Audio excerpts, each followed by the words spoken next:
Pagbubulay mula sa kasama ni Jesus. Ngayong araw ng Huwebes, ika-21 ng Agosto, taong 2025, na pinamagatang Kapatawaran at Kalayaan mula sa panulat ni Ginoong Marius Bago na taga Vaslui, Romania.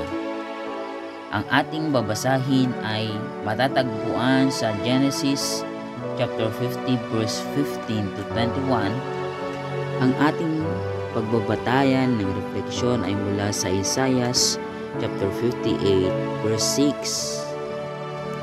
6. Ang pag-aayuno na aking ibig ay iyong kalagan ang mga tanikala ng kasamaan, ang pagkalas sa tali ng pagkaalipin, ang pagpapalaya sa mga inaapi, at ang pagwawakas ng lahat ng uri ng pagkaalipin.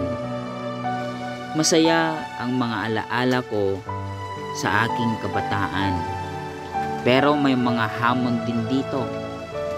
Mayroon akong 5 kapatid at ako ang panganay. Palagi kaming may alitan, ngunit dahil kami bata pa noon, madali kaming nagpapatawad. Kadalasan ay ilang minuto lang ang lumilipas bago kami magkabati. Marami tayong matututunan mula sa mga bata pagdating sa mga bagay na ito. Madali para sa kanila ang magpatawad at makalimot. Hindi nakapagtataka na sinabi ni Kristo sa kanyang mga alagad na kailangang maging tulad sila ng mga bata upang makapasok sa kaharian ng Diyos, mula sa Mateo, Kabanata 18, talata 3. Ang tunay na kalayaan ay taglay ng isang batang walang malisya, may pusong handang magpatawad at kalimutan ang mga pagkakamali.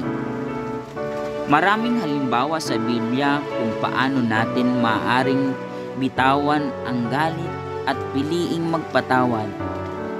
Ang pagpapatawad ay nagpapalaya sa atin mula sa gapos ng kasalanan at nagbibigay daan upang yakapin natin ang pagka-inosente at kawalang malisya ng isang bata. Tayo ay manalangin. Ama naming Diyos, tulungan mo po kaming magpatawad sa iba gaya ng pagpapatawad mo sa amin. Sa pangalan ni Jesus. Amen.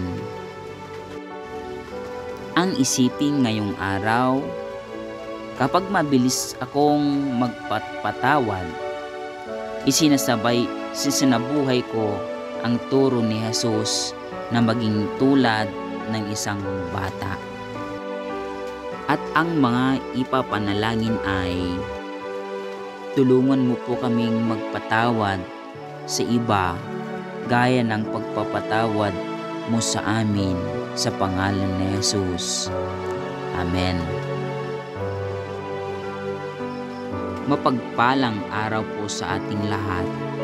Naway patuloy tayong lumakad kasama ni Jesus.